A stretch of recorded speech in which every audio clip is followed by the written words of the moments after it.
Why the Deathworld Alliance regrets inviting humans became crystal clear when Commander Alara Miles seized the council podium, broadcasting evidence of the assassination attempt against her. The chamber fell silent as she exposed centuries of corruption, her voice unwavering. Applause erupted, first from maintenance workers, then spreading like wildfire across all categories, igniting the revolution that would transform the Alliance forever. The diplomatic cruiser, Terran Emissary, emerged from its final jump point with a gentle shimmer of displaced energy. Commander Alara Miles stood at the observation deck, watching as the massive structure of the Deathworld Alliance's Grand Council Station came into view. The sprawling citadel hung in space above the hostile world of Kirthal, its ornate spires and gleaming domes a stark contrast to the toxic orange atmosphere of the planet below. "First impressions, Commander?" asked Captain Reeves from behind her. Alara studied the station, her engineer's eye immediately drawn to the half-rusted machinery visible beneath the gilded exterior. Power conduits that should have hummed with clean energy instead flickered inconsistently. Environmental systems that ought to run silent puffed occasional bursts of waste gas into space.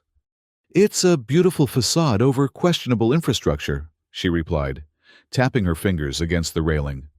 "Typical bureaucracy. All show, minimum function." The captain chuckled. "And they're expecting you to represent Earth with nothing but diplomacy and smiles." Alara adjusted her formal uniform, the silver and blue of Earth's diplomatic corps still feeling stiff and unnatural compared to her usual engineer's coveralls. 6 months ago, she'd been elbow-deep in the engine core of an exploration vessel. Now, as humanity's freshly appointed envoy to the Alliance, she was expected to navigate the treacherous waters of interstellar politics. "Earth Command chose me because I'm resourceful, not because I'm polished," she said, watching as docking procedures began. "They need someone who understands how things work, both machines and people." "Well, these Alliance types are certainly machines in their own way," Reeves remarked. "Rigid protocols, ancient traditions. They've been categorizing Deathworlds for millennia, and Earth has just been classified as Category 12. Alara nodded soberly. Category 12, the highest designation in the Alliance's hierarchy of deadly planets. Earth, with its natural disasters, extreme climate variations, and astonishing biodiversity of predators and pathogens, had earned humanity the dubious honor of being recognized as the galaxy's most formidable survival specialists.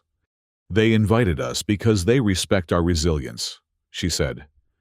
"I suspect they'll regret it when they discover how adaptable we truly are."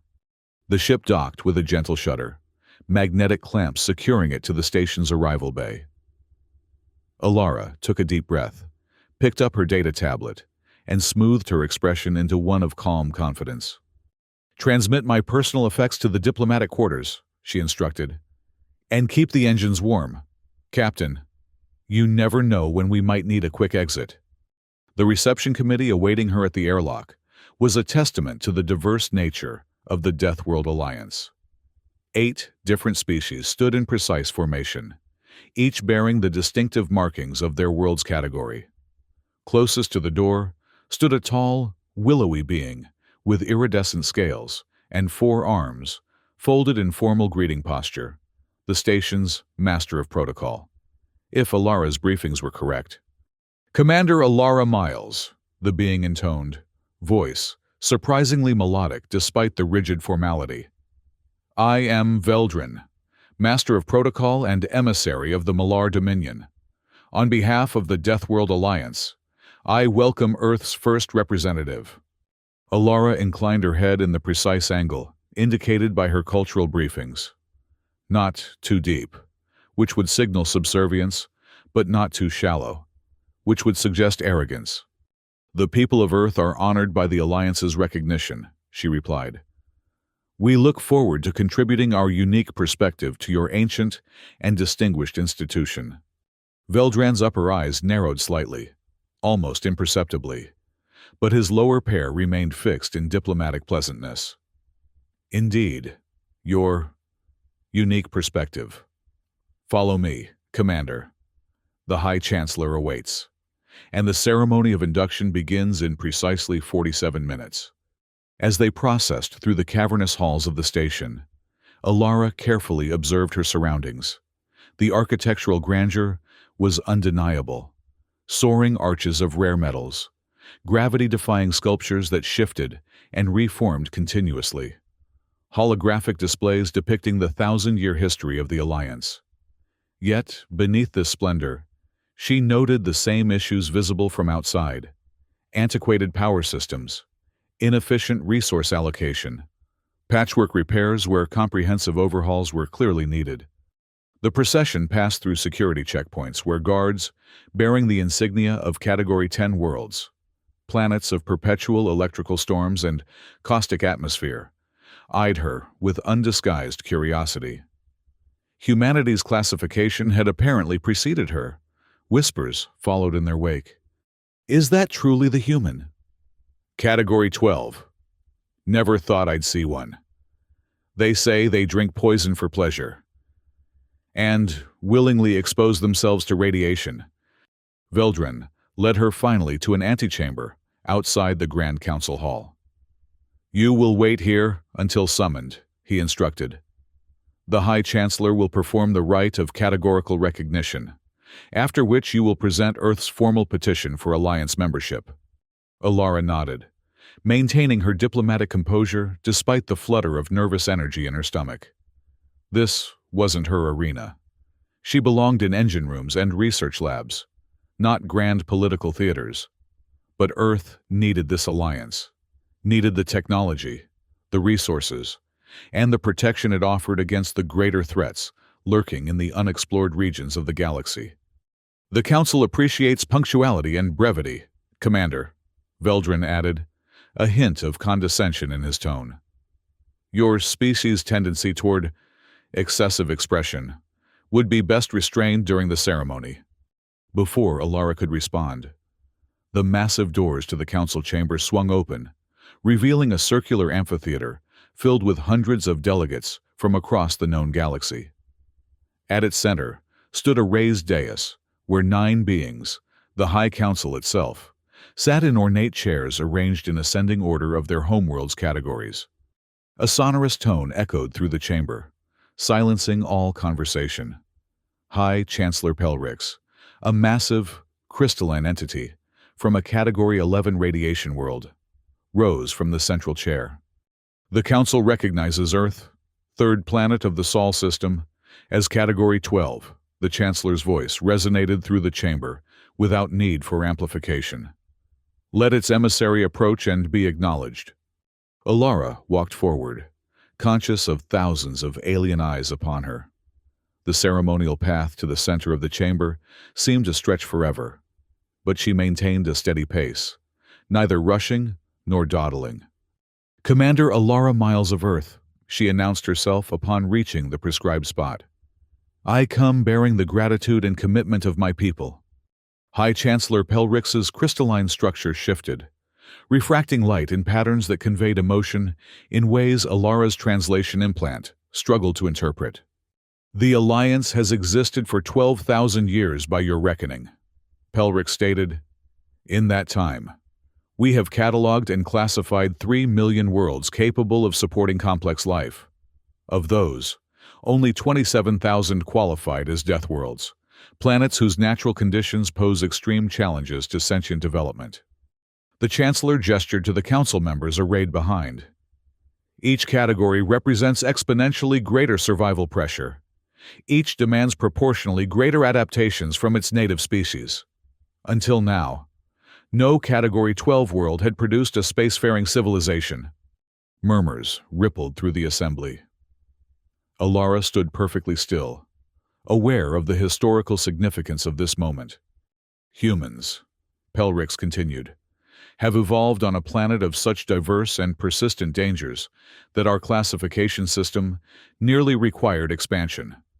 Your world experiences regular tectonic upheavals, extreme meteorological events, and astronomical impact threats.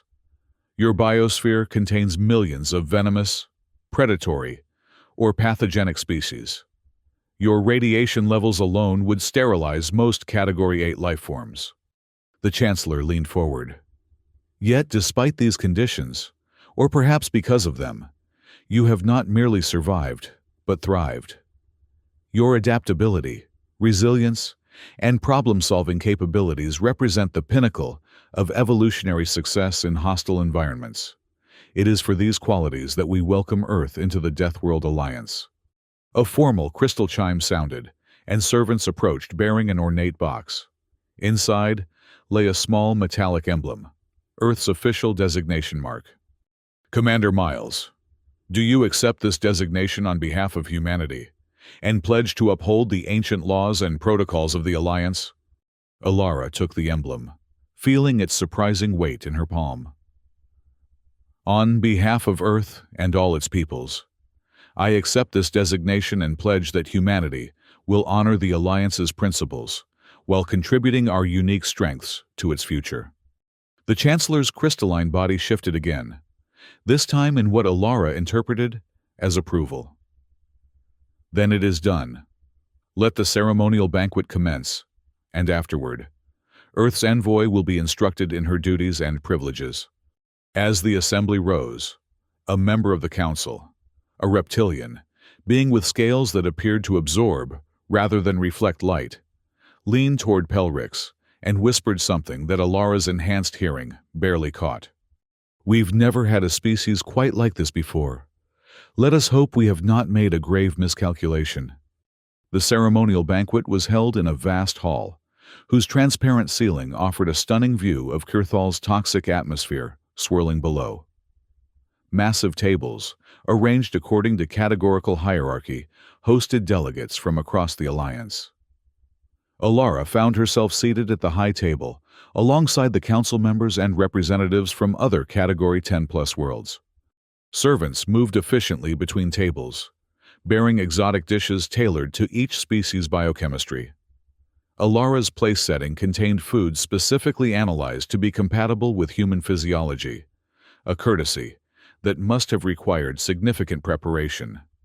The culmination of our welcome ceremony involves a shared consumption of Kurvash, High Chancellor Pelrix announced, gesturing to crystal goblets being distributed. This ritual ambrosia represents the Alliance's fundamental principle. That which might kill one species strengthens another through shared knowledge. Alara accepted her goblet, studying the iridescent purple liquid within. Her implant immediately began analyzing its composition, scrolling data across her peripheral vision: complex alkaloids, trace heavy metals, moderate radioactive elements. Nothing immediately lethal to humans, but certainly not healthy. The Master of Protocol, Veldrin, watched her with those unsettling dual sets of eyes. The ritual requires all new members to partake, he said smoothly. It symbolizes trust and commitment to our shared future. Alara smiled diplomatically. On Earth, we have a similar concept, building immunity through controlled exposure. However, she set the goblet down. My biochemical briefing indicated that Kurvash contains compounds that, while not immediately dangerous to humans, could cause cumulative damage to our neural systems. I hope the Council will accept my respectful abstention from this particular tradition. A hush fell over the nearby tables. Veldrin's scales flushed a deeper hue. In 12,000 years, no envoy has refused the ritual consumption. Then perhaps it's time for a reasonable accommodation, Alara replied, maintaining her pleasant expression. After all, the Alliance's founding principle is that different species face different challenges. What strengthens one may indeed harm another. High Chancellor Pelrix's crystalline form shifted in what might have been amusement or annoyance. Alara couldn't be sure. The human envoy raises a valid point. The ritual's purpose is symbolic unity, not biochemical conformity. Her abstention is noted and accepted. Relief washed through Alara, but it was short-lived. From the corner of her eye, she noticed Veldrin's expression, all four eyes now narrowed in what her cultural briefings had identified as profound displeasure. She had made her first enemy at court, and the formal ceremony wasn't even complete. The banquet proceeded with increasingly complex diplomatic conversations flowing around her. Alara participated where appropriate, but primarily observed, building mental profiles of the key players. The Jekyll representative, a gelatinous entity from a high-gravity world, seemed genuinely curious about Earth. The Tizet delegate, a being composed of living crystal, similar to the Chancellor, but smaller in stature, appeared dismissive of humanity's achievements. Midway through the third course, a subtle vibration ran through the floor, so slight that most delegates didn't notice. Alara, however, had spent years attenuating herself to the rhythms of starship engines. Something in the station's infrastructure had just shifted out of optimal parameters. She was contemplating how to politely inquire about it when an aide burst into the hall. His Category 7 markings, identifying him as a maintenance crew member. He hurried to the Chancellor, whispering urgently. Pelrix rose. Esteemed delegates, we are experiencing a minor technical difficulty in the Council Wing's life support systems. Please continue enjoying the banquet while our maintenance teams address the issue. Several council members began talking at once, their voices rising in concern. The secondary cooling system failed last rotation. If the primary pump is now compromised, this section could become uninhabitable within hours. Perhaps, Veldrin interjected smoothly, we should determine which delegation's equipment might have triggered the malfunction. New installations sometimes disrupt our balance systems. The implication was clear, and several delegates glanced accusingly at Alara. She remained calm, though internally she bristled at the suggestion that Earth technology would be so carelessly designed.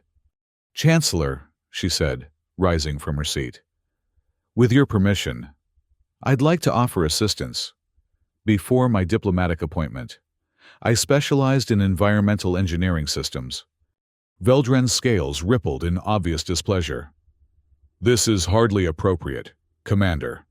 Our technical teams are fully capable. I welcome all expertise, Pelrix interrupted. The Alliance succeeds through cooperative problem-solving. Commander Miles, you may accompany the maintenance team. 15 minutes later, Alara found herself in the central mechanical hub that serviced the Council Wing. Ancient pumps labored loudly, moving coolant through a system that appeared to have been modified and patched countless times over centuries. A team of maintenance workers hovered nervously around a particularly large unit that was emitting an ominous grinding noise. Primary cooling exchanger, explained the lead technician, a stocky being with dense fur and the Category 8 markings. Temperatures rising fast. If it fails completely, atmospheric processing for the entire diplomatic quarter goes with it. Alara scanned the system, her implant interfacing with her engineering expertise to highlight points of failure. The impeller's misaligned, she observed. Looks like gradual wear rather than sudden damage. You've been compensating by increasing pressure through the secondary bypass, but that's creating harmonic vibrations throughout the system.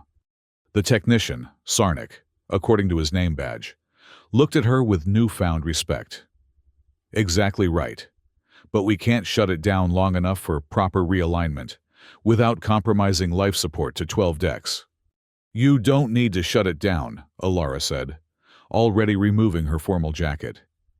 You need to stabilize the mounting frame while adjusting the impeller housing in real time. She rolled up her sleeves and approached the massive pump. I'll need a level 3 hydrospanner and micromagnetic calibrators. The maintenance team exchanged glances, clearly surprised at her willingness to literally get her hands dirty. Sarnik handed her the requested tools. The vibration frequency indicates the misalignment is approximately 0.03 radians. Alara continued, carefully removing an access panel. If we adjust the mounting bolts sequentially, while maintaining pressure equilibrium. For the next 20 minutes, Alara worked alongside the maintenance crew, directing a delicate series of adjustments to the ancient machinery. The work was precise and physically demanding, exactly the kind of challenge she had missed during months of diplomatic training. When the final calibration was complete, the pump's angry grinding transformed into a smooth, efficient hum. Sarnik's expression was one of undisguised admiration. That would have taken us hours to diagnose properly, and we'd still have needed to shut down the system. Alara wiped hydraulic fluid from her hands with a rag. Earth's environmental systems require constant adaptation.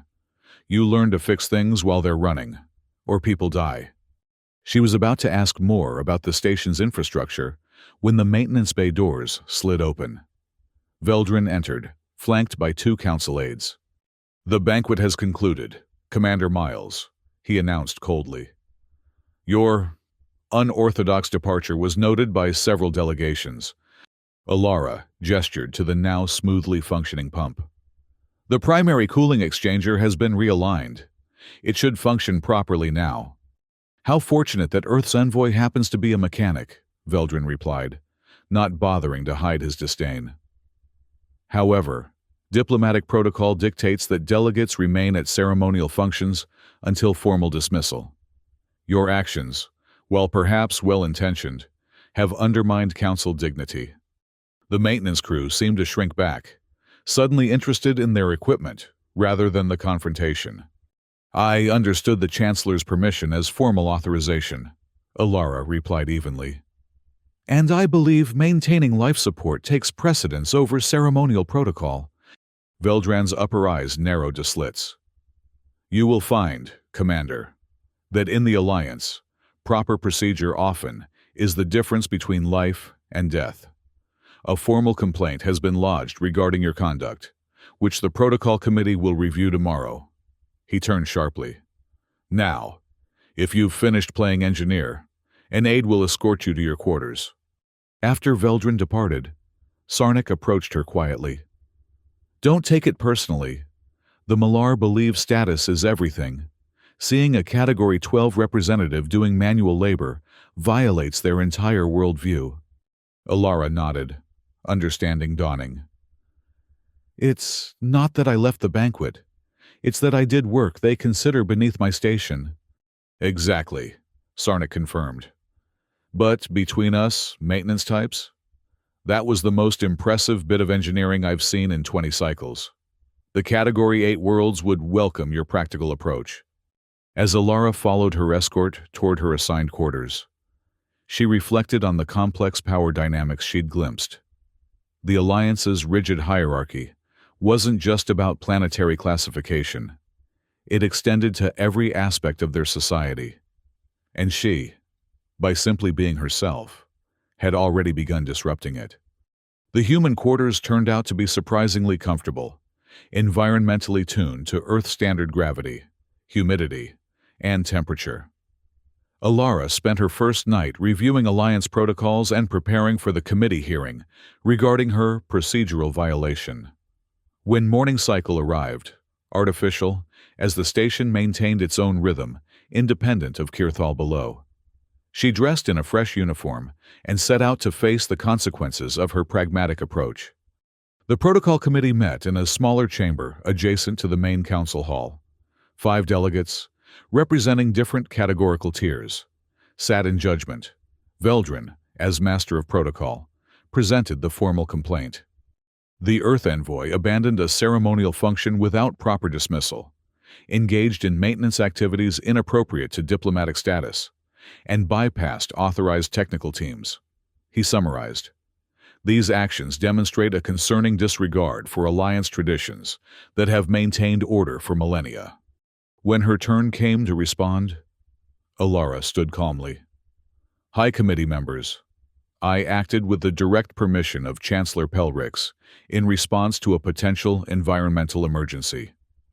My actions restored critical system functionality and prevented possible evacuation of diplomatic quarters." She paused, then added, "If Alliance protocol truly values function over form, then practical solutions should be welcomed, regardless of who provides them." The committee deliberated briefly before the senior member, a Category 9 representative, rendered their decision.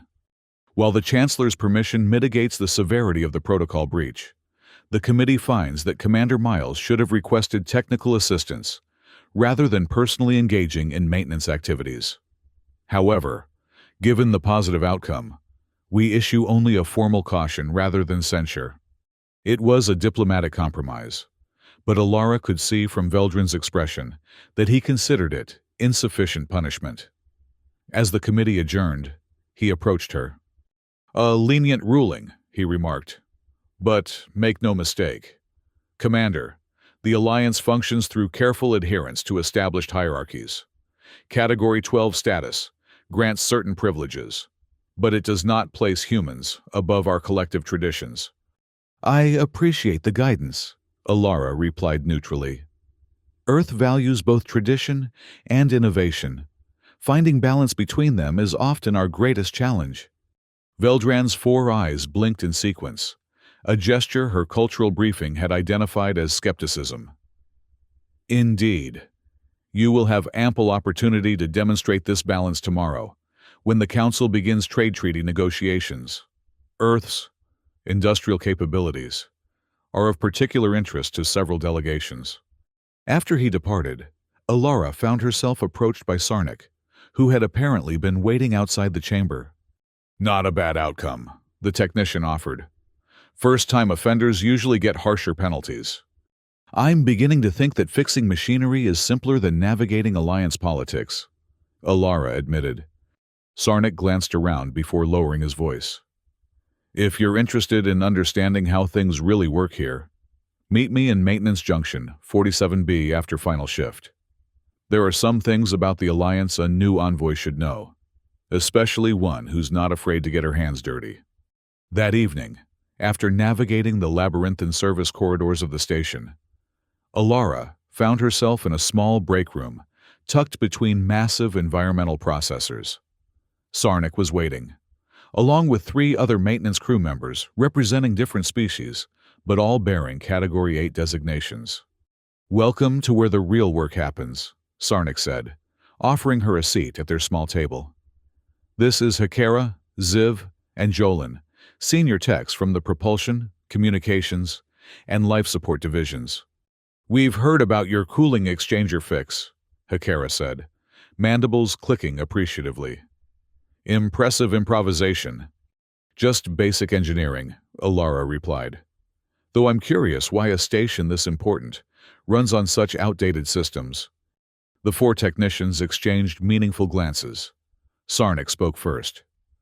"That's exactly what we wanted to discuss. The Alliance presents itself as a cooperative of Deathworld species, sharing knowledge and resources. The reality is somewhat different." Over the next hour, Alara received an education no diplomatic briefing could have provided. The Alliance, originally founded as a mutual aid society for species from hostile worlds, had evolved into a stratified oligarchy. The highest categories, particularly 10 and above, hoarded advanced technology, while relegating lower category worlds to supporting roles. "The Council claims technological restrictions protect less evolved species," Ziv explained, his gill-like respiratory structures fluttering with emotion. "In practice, it ensures the Category 10+ worlds maintain economic and military superiority. My homeworld has developed atmospheric scrubbing technology that could transform polluted environments," Jolin added. "But because we're only Category 8, our patents are controlled by Category 11, administrative oversight. They profit while we remain dependent on their goodwill." Alara frowned. "That contradicts everything in Earth's orientation materials." "The official history is carefully curated," Sarnik confirmed. "Look, Commander, we're telling you this because humanity's arrival has created ripples. A Category 12 species with your level of technological development threatens the power structure. The upper echelons will either try to control you or undermine you." Like today's hearing, Alara realized, it wasn't about protocol at all. Exactly. It was a warning. Conform, or face consequences. Sarnik leaned forward. But you have an opportunity here. Many middle-category worlds are quietly pushing for reforms. With Earth's support, real change might be possible. Alara considered this information carefully. Her mission parameters were to secure beneficial trade agreements and technological exchange, not to become entangled in alliance internal politics. Yet, if the system was as corrupt as these technicians suggested, Earth's long-term interests might be better served by supporting reform. "I appreciate your candor," she said finally. "This perspective will be valuable as negotiations begin." "Just watch yourself with the Council," Hakara warned. Particularly Veldrin. The Malar consider themselves the guardians of traditional order. They've eliminated reform advocates before. As Alara made her way back to her quarters, she reflected on how quickly her mission had complicated. She had expected challenging negotiations. She hadn't expected to be thrust into the center of what amounted to a cold civil war within the alliance itself. The next day brought the first formal trade negotiations. In the Council's secondary chamber, delegates from 20 key worlds gathered to discuss terms of exchange with Earth. Alara presented humanity's initial proposals, focusing on environmental technology, medical advances, and computational systems. Earth was willing to share in exchange for FTL propulsion refinements and energy production techniques. She was halfway through her presentation when Veldrin interrupted. "These engineering schematics appear remarkably advanced for a species at your developmental stage," he observed, his tone insinuating. "The Council must verify that Earth hasn't benefited from unauthorized technology transfer from other civilizations." Alara maintained her composure. "All technologies presented were independently developed on Earth. Our engineering approach evolved in response to our planet's challenges, much like the founding principle of the Alliance itself." "Perhaps," interjected a Tizet delegate, "but Alliance protocols require comprehensive validation before implementation. Earth's atmospheric processors, for example, would need at least 5 cycles of testing before approval." "5 cycles?" Alara questioned. "That's over 3 standard years. The efficiency gains could be implemented much more quickly, with proper oversight." "The delegate from Earth seems eager to circumvent established safety procedures," Veldrin remarked to the chamber at large. A concerning pattern emerges. The debate continued for hours, with Alliance representatives raising increasingly technical objections to Earth's proposals. It became clear to Alara that the goal wasn't genuine negotiation, but delay and restriction. When she insisted on retaining human engineers' intellectual property rights for jointly developed technologies, the traditionalist faction reacted with outrage. "Alliance advancement has always operated on the principle of categorical oversight," proclaimed the Malar Trade Minister.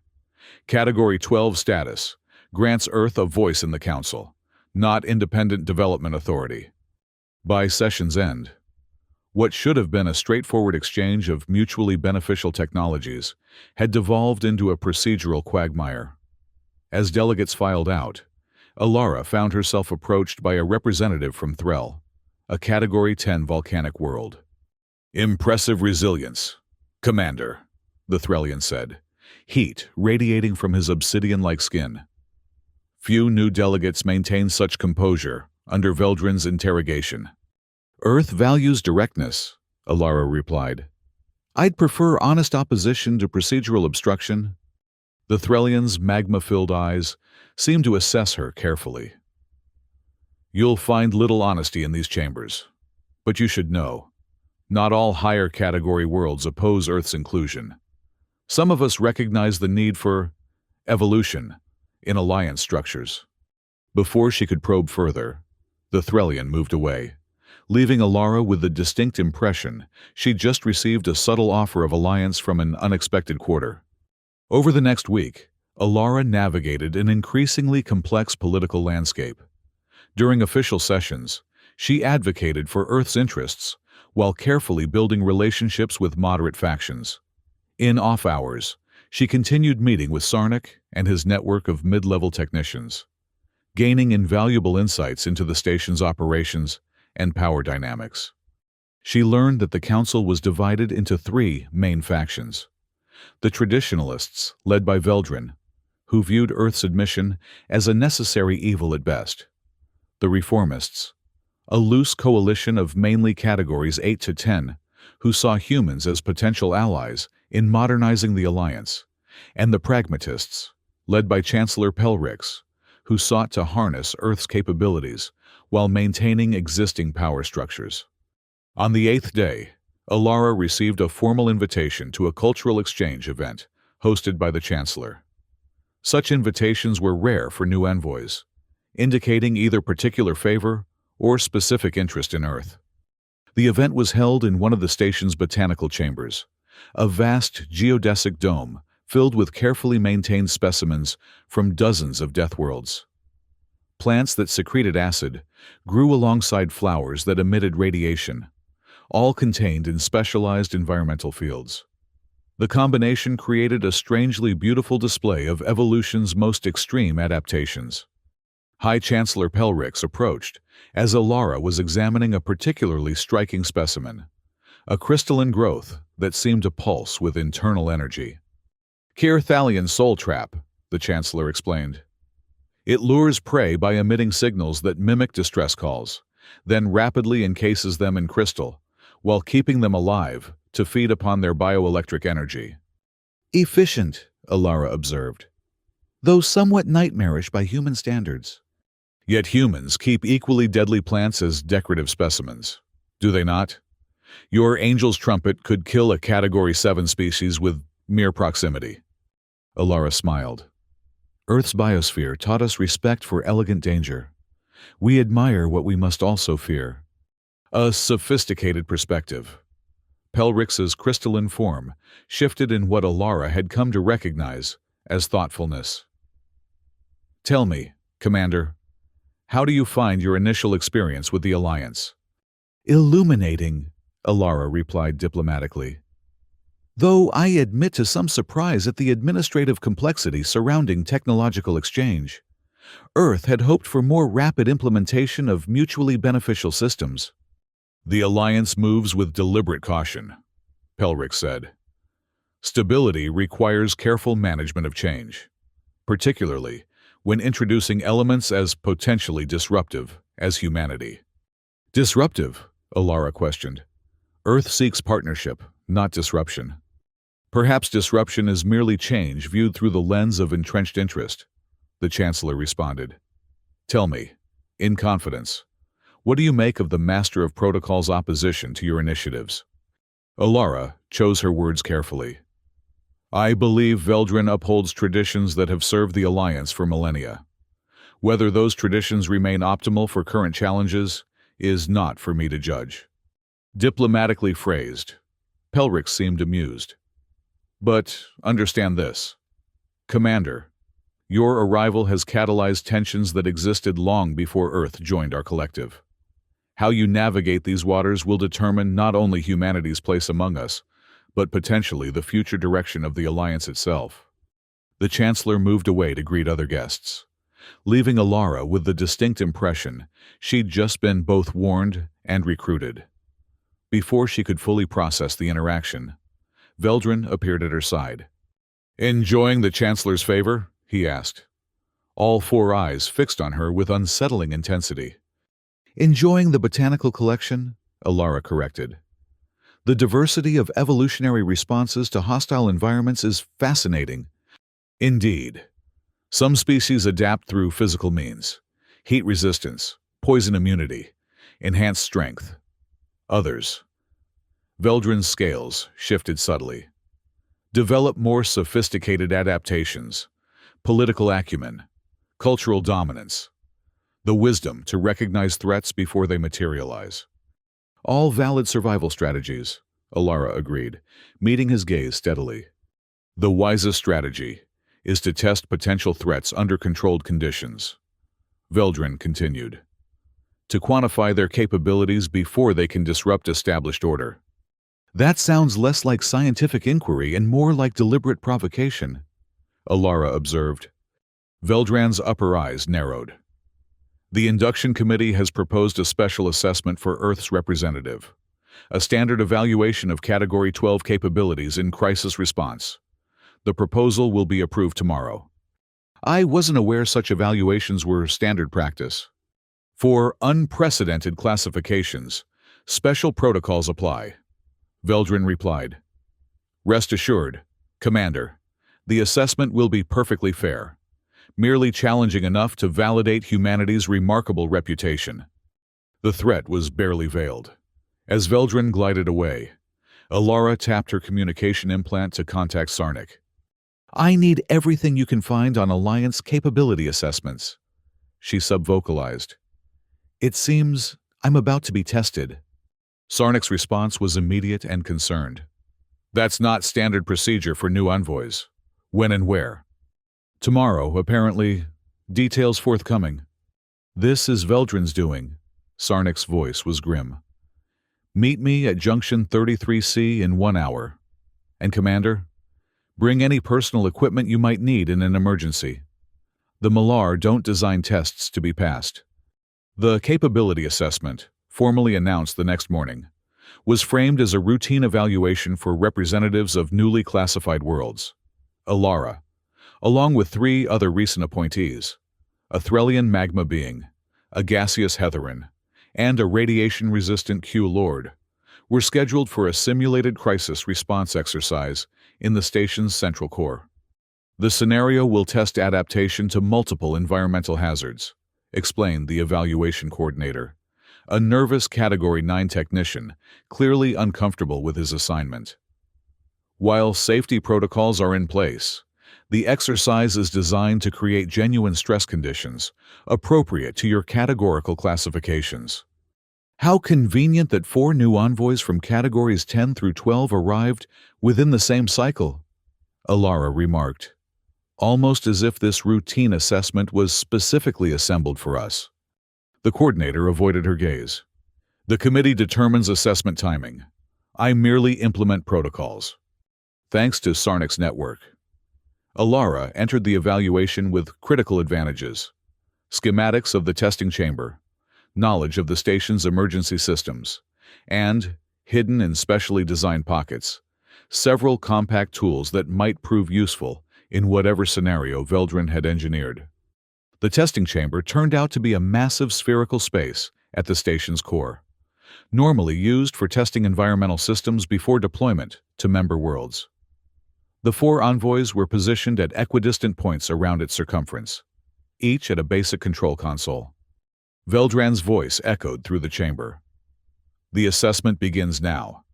You will experience a series of cascading system failures, requiring immediate response.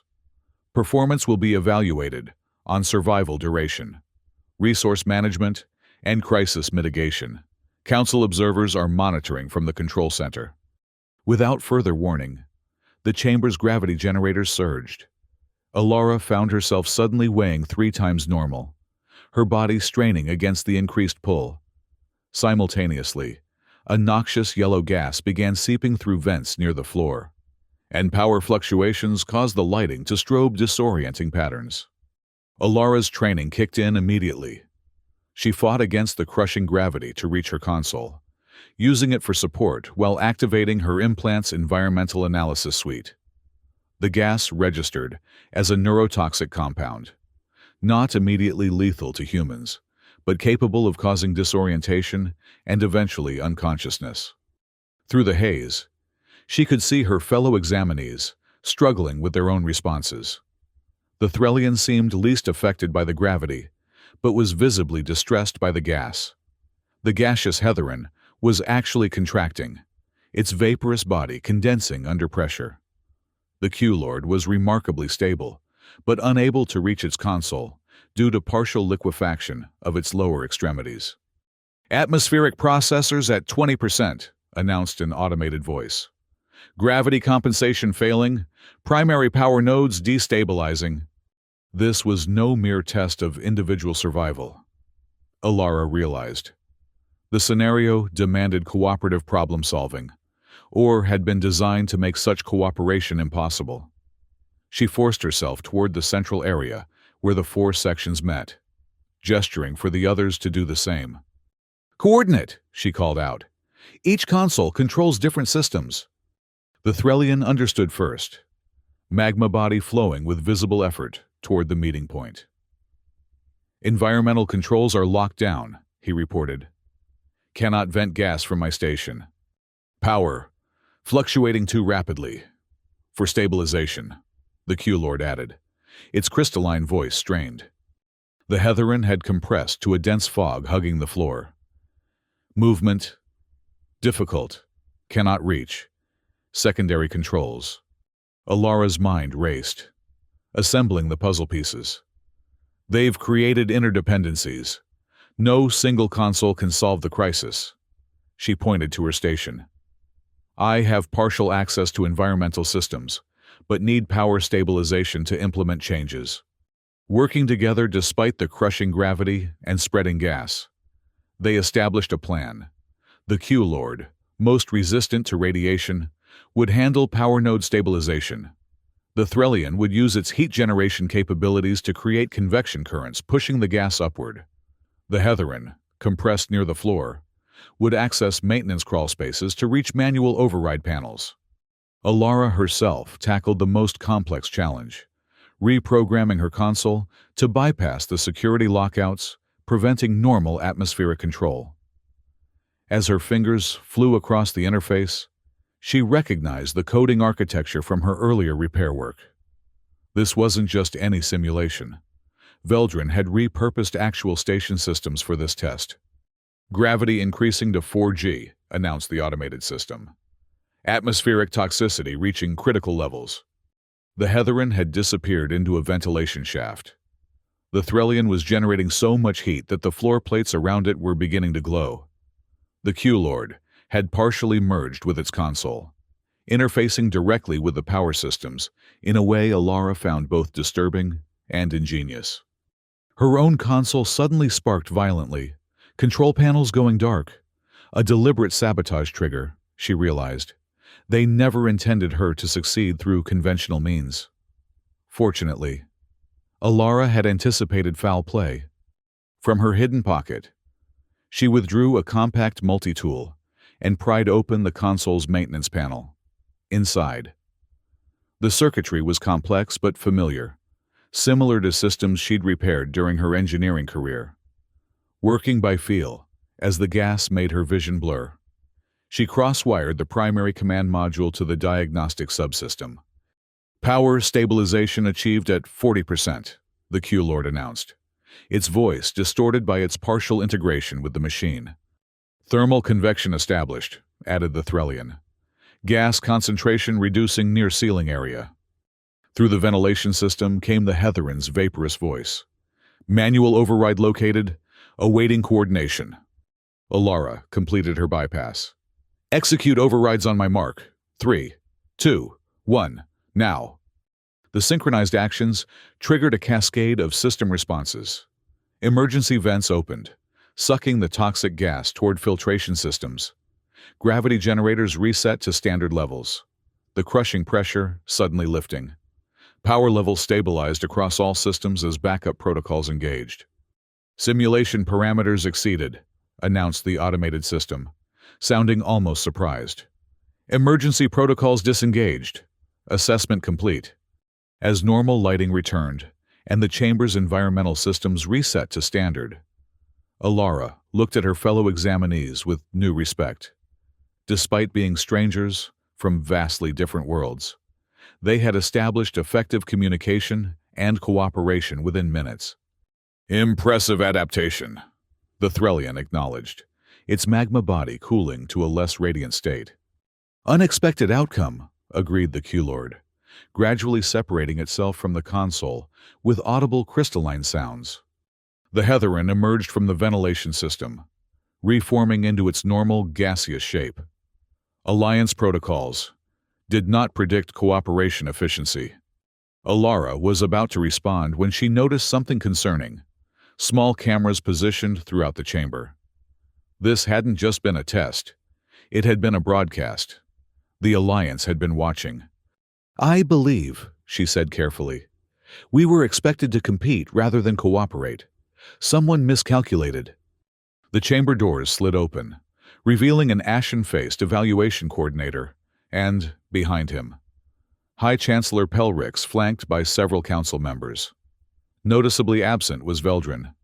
An unprecedented resolution, the Chancellor observed, crystalline body refracting light in complex patterns. The assessment was designed with individual survival parameters.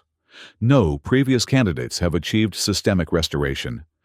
With respect, Chancellor, Alara replied, still catching her breath. Deathworlds teach that survival often depends on unexpected alliances. Cooperation is humanity's most effective adaptation to hostile environments. Indeed.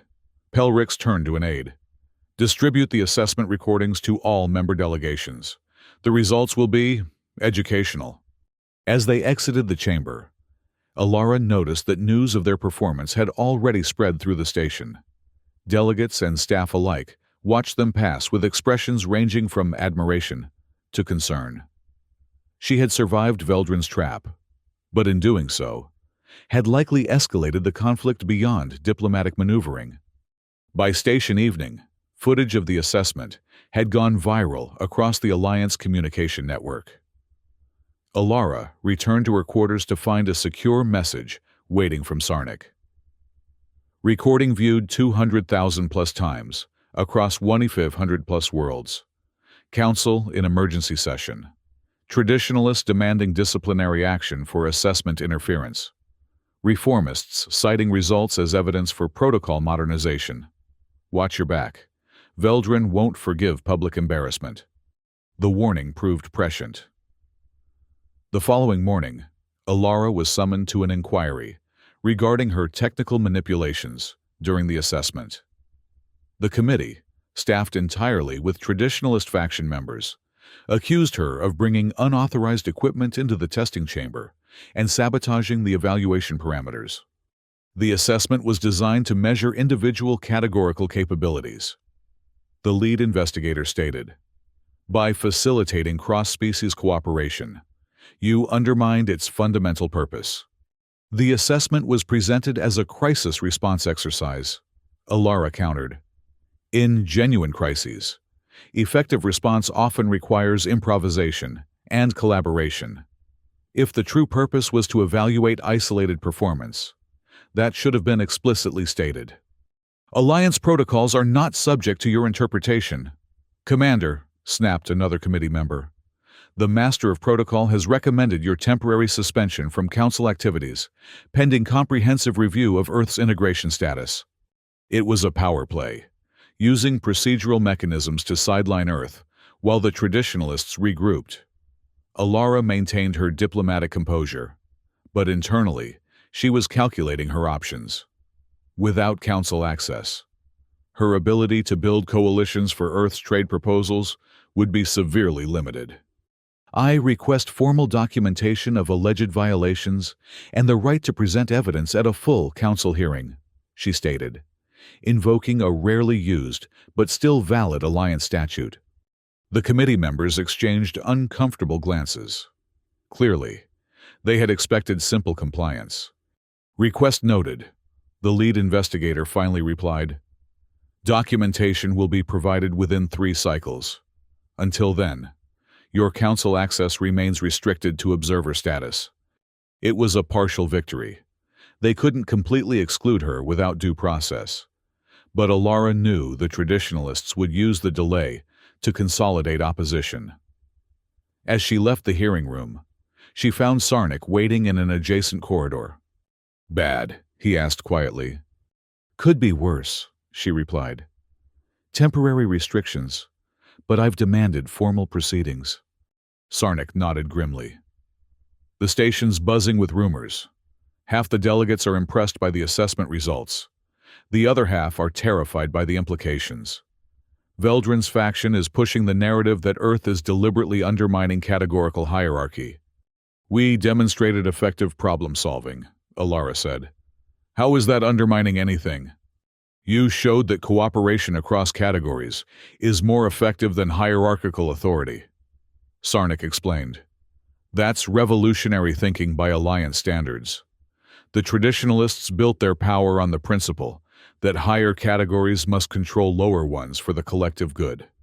Their conversation was interrupted by an approaching delegation, representatives from 6 middle-category worlds, led by the Threllian who had participated in the assessment.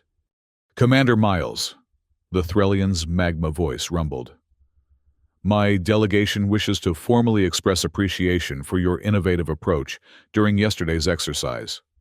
We have submitted a joint statement to the Council, rejecting the traditionalist faction's accusations and supporting Earth's full participation rights. It was an unexpected development, public support from established alliance members."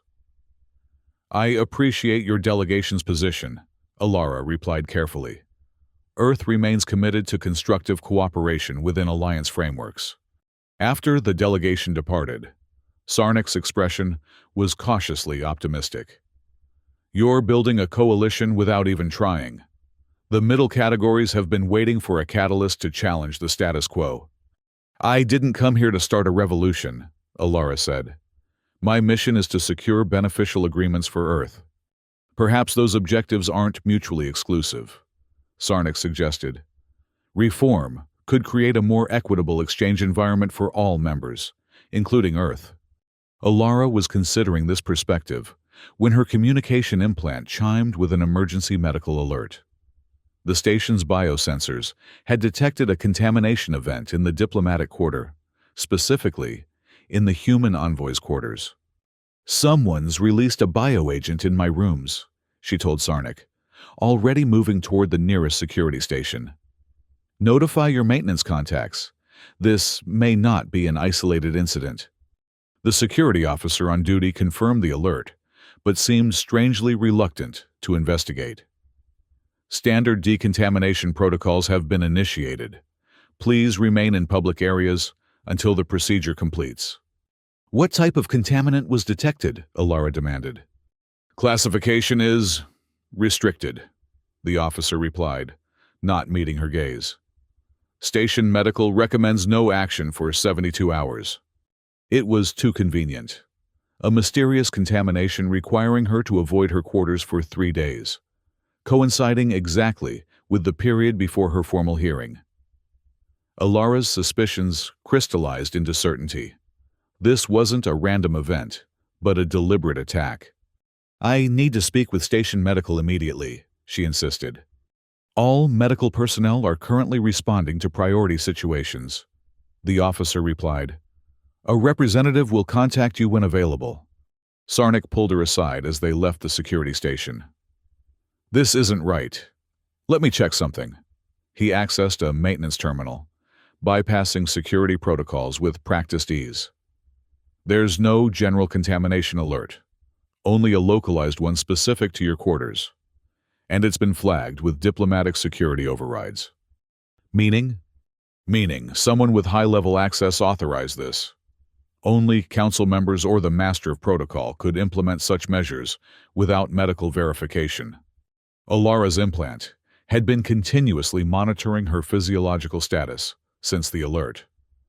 "My systems aren't detecting any unusual pathogens or toxins in my bloodstream, despite having been in my quarters this morning." "They might be using something specifically engineered for human biology," Sarnik suggested. "Something that wouldn't affect other species." "Or they might be fabricating the entire contamination," Alara countered. "Either way, I need independent verification." They made their way to a maintenance-level medical station, a small facility used primarily by lower-category workers without access to the diplomatic medical center. The physician on duty, a 6-limbed being with Category 7 markings, seemed startled by an envoy's presence but agreed to perform a basic examination. "No evidence of exotic pathogens," the physician confirmed after scanning Alara with several instruments. "Your immune system shows slightly elevated activity, consistent with normal adaptation to station environment, but nothing suggesting active infection or poisoning."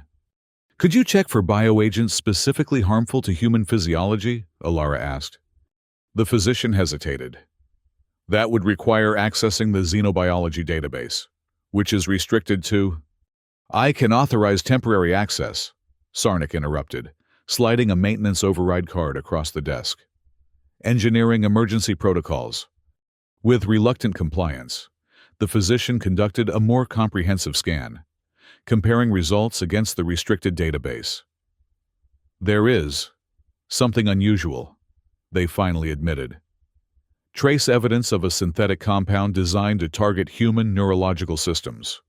Concentration is minimal. Your filtration implants appear to have neutralized it effectively, but exposure to higher doses could cause significant impairment. Can you identify the compound's origin? Alara asked. It bears markers consistent with malar biochemical engineering, the physician replied, voice lowered. But I didn't tell you that. The evidence was clear. Veldran had escalated from political maneuvering to attempted biochemical sabotage. The question was why? What made Earth's presence threatening enough to warrant such extreme measures? Alara spent the night in Sarnik's quarters, using the time to compile evidence and develop a strategy. By morning, she had made a decision, rather than merely defending against Veldran's accusations. She would go on the offensive, exposing the corruption at the heart of the Alliance's categorical system. With Sarnik's help, she gathered documentation of technology suppression, resource misallocation, and systematic discrimination against lower category worlds. From the Threlian delegation, she secured testimony about deliberate obstruction of cross-categorical cooperation initiatives. From the station's maintenance records, she extracted evidence of critical infrastructure neglect, while luxury resources flowed freely to higher category quarters. Most damning of all, she obtained verification of her bioagent exposure, proof that someone in authority had attempted to incapacitate Earth's representative through prohibited means. On the morning of her scheduled hearing, Alara arrived early at the council chamber. Instead of waiting to be called, she walked directly to the central podium, activated the emergency address protocol, another useful piece of information from Sarnik's network, and began uploading her evidence to the council's public record system. Delegates filed in, expressions ranging from confusion to alarm as they realized an unscheduled presentation was in progress. By the time Veldran arrived, 4 eyes widening in obvious shock, Alara had already displayed the bioagent analysis on the chamber's main screens. "What is the meaning of this?" Veldran demanded. "You have no authorization to convene council proceedings." "I'm exercising the right of emergency address under Statute 147B," Alara replied calmly. "When an envoy has evidence of actions threatening Alliance integrity, immediate disclosure is not merely permitted, but required." The chamber filled quickly as word spread of the unusual proceedings. High Chancellor Pelrix arrived last, crystalline form shifting rapidly in what appeared to be concern or agitation.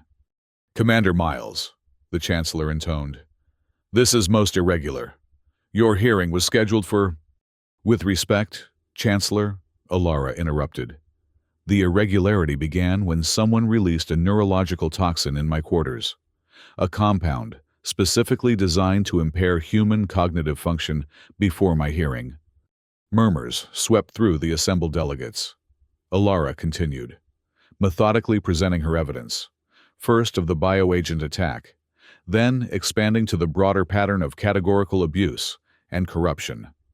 The Alliance was founded on the principle that species from hostile worlds could share their evolutionary advantages for mutual benefit, she stated. Instead, it has devolved into a system where accident of birth, the category of one's homeworld, determines access to resources, technology, and political voice. On the chamber's screens, she displayed comparative data on technology distribution, showing how innovations from middle-category worlds were systematically appropriated by higher categories, while their originators received minimal benefit. "This isn't just unjust," she continued.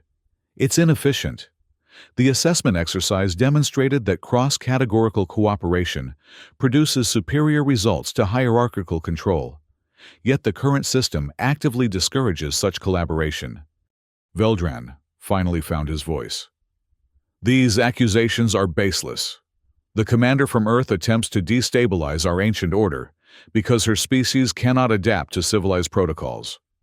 She brought unauthorized equipment into a controlled assessment, manipulated station systems without authorization, and now slanders Alliance leadership with fabricated evidence. The evidence speaks for itself, Alara replied. But more importantly, the reaction to Earth's presence reveals a fundamental insecurity in the current power structure. Why else would demonstrating effective cooperation trigger such extreme countermeasures? She turned to address the full assembly. I came here representing a Category 12 world, supposedly the highest honor in your system. Yet at every turn, humanity's capabilities have been treated as threats rather than assets. Not because we sought to dominate, but because we instinctively collaborate. Not because we rejected your traditions, but because we questioned their purpose. The chamber had grown unusually quiet. Hundreds of delegates from vastly different worlds united in rapt attention. Earth does not seek to overthrow the Alliance, Alara continued. We value its potential too greatly, but we cannot, will not, participate in a system that stifles innovation, rewards birth over merit, and responds to questions with poison. High Chancellor Pelrix moved to the central dais. These are serious allegations, Commander.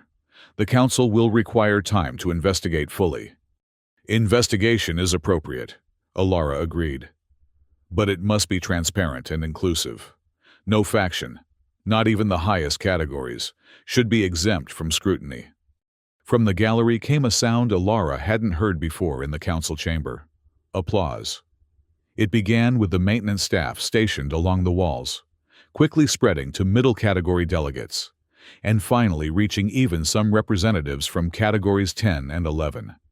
Veldren's scales flushed deep crimson. This is insurrection. The human has incited lower categories against their rightful governors.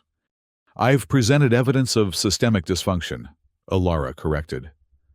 The response it generates isn't insurrection. It's natural feedback to a broken system. The Chancellor raised crystalline appendages for silence. The Council will convene an emergency session to address these allegations. Commander Miles, you will remain available for questioning. Master of Protocol Veldren, you are suspended pending investigation of the bioagent incident. This is outrageous, Veldren protested.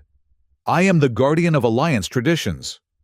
And I, Pelrix responded with unexpected firmness, am the guardian of Alliance principles. If even half of these allegations prove accurate, tradition has betrayed principle, and change is overdue. As security personnel escorted a still protesting Veldren from the chamber, Alara found herself surrounded by delegates from across the categorical spectrum. The Threllian representative approached first. You have accomplished in 8 days what reformists have attempted for centuries, he said, magma voice somber. But be warned, the traditionalists will not surrender power easily. They have allies throughout the Alliance, and many fear change more than they desire justice. Earth doesn't seek to dictate the Alliance's future, Alara assured him. We only insist that future include genuine cooperation across categories. The days that followed were a whirlwind of hearings, investigations, and negotiations. The bioagent attack was conclusively linked to Veldren's office, though the Master of Protocol himself claimed ignorance, blaming overzealous subordinates. Further inquiry revealed a pattern of similar incidents, targeting reform advocates over decades, poisonings, accidents, and mysterious illnesses befalling those who challenged categorical hierarchy too effectively.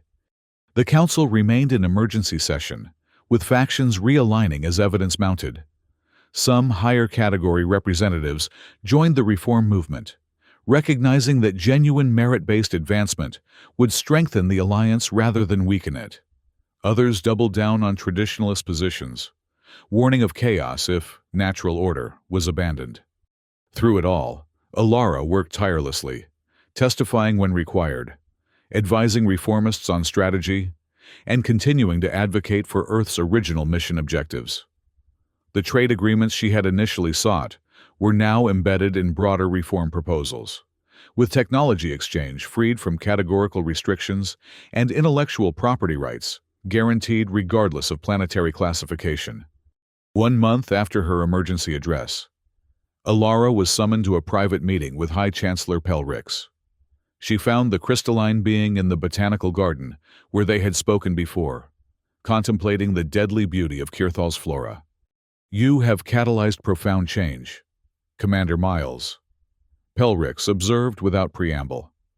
"The Alliance has not faced such fundamental questioning since its founding." "Change was already necessary," Alara replied.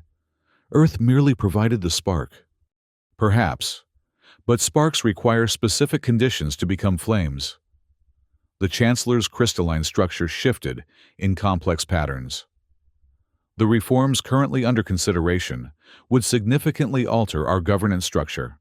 Categories would remain as scientific classifications, but would no longer determine political representation or resource allocation."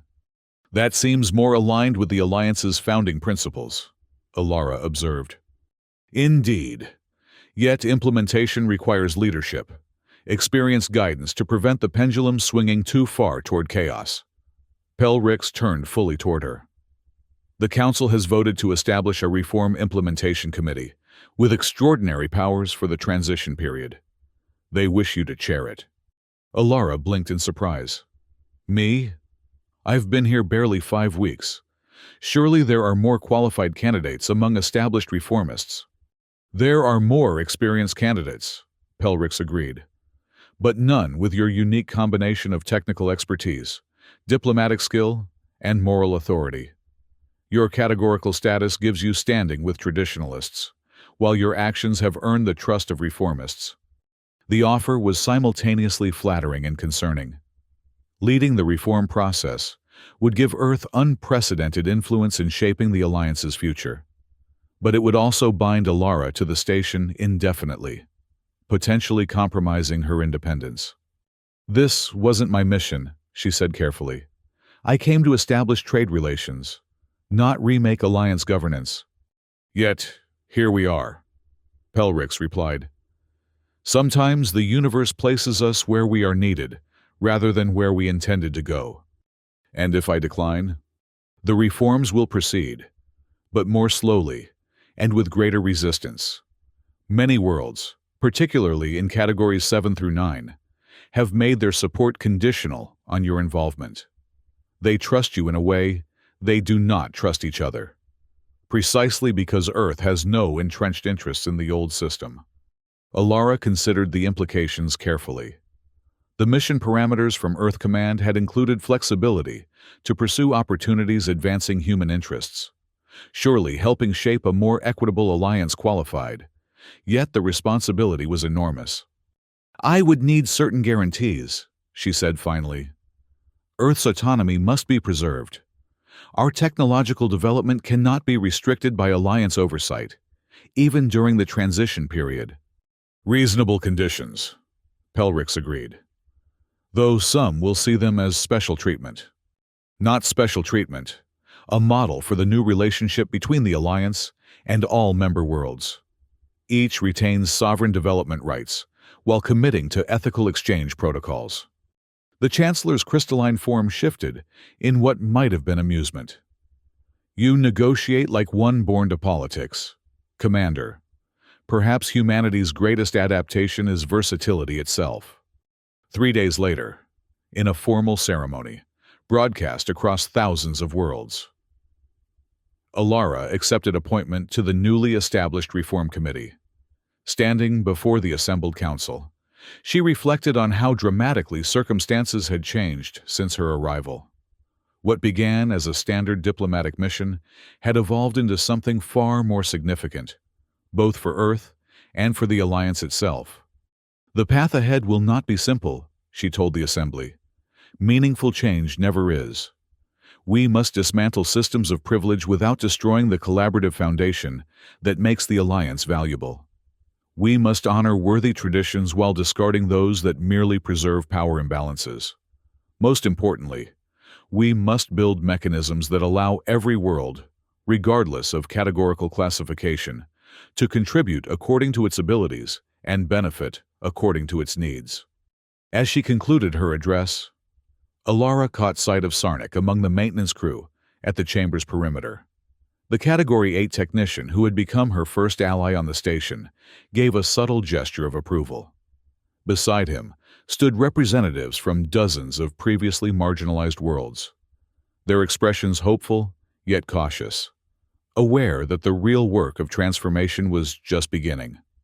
Later, reviewing schematics for a pan-galactic engineering corps that would standardize and modernize infrastructure across all member worlds, Alara found herself reflecting on the irony of her situation. Earth had been invited to the Alliance because humans were Deathworld survivors, tough, adaptable, resourceful. The Council had expected those qualities to serve the existing order, not challenge it. They invited us for our toughness, she murmured to herself. Now they'll learn just how deeply humanity reshapes their world. Outside her office viewport, the toxic atmosphere of Kirthal swirled in perpetual storm, beautiful, deadly, and ultimately transformable with the right application of technology and will. Much like the Alliance itself, Alara thought. A hostile environment that, with proper engineering, might yet become something extraordinary. The Deathworld Alliance had invited humans to their table, expecting respectful adaptation to established norms. Instead, they had received humanity in its fullest expression, not merely tough enough to survive in hostile conditions, but creative enough to transform them entirely. And while many in the Alliance hierarchy certainly regretted that invitation now, Alara suspected that future generations across thousands of worlds would mark it as the beginning of a more equitable era. She smiled, adding final annotations to the engineering core proposal. The universe was vast and largely indifferent to individual species. Survival required more than individual toughness. It demanded collective adaptation, shared innovation, and systems that valued merit over accident of origin. In teaching the Alliance this lesson, humanity wasn't imposing Earth values. They were simply sharing the most important adaptation they had developed on their hostile world. The understanding that cooperation trumps hierarchy when facing genuinely existential challenges. The Deathworld Alliance would never be the same. And that, Alara decided, was precisely as it should be.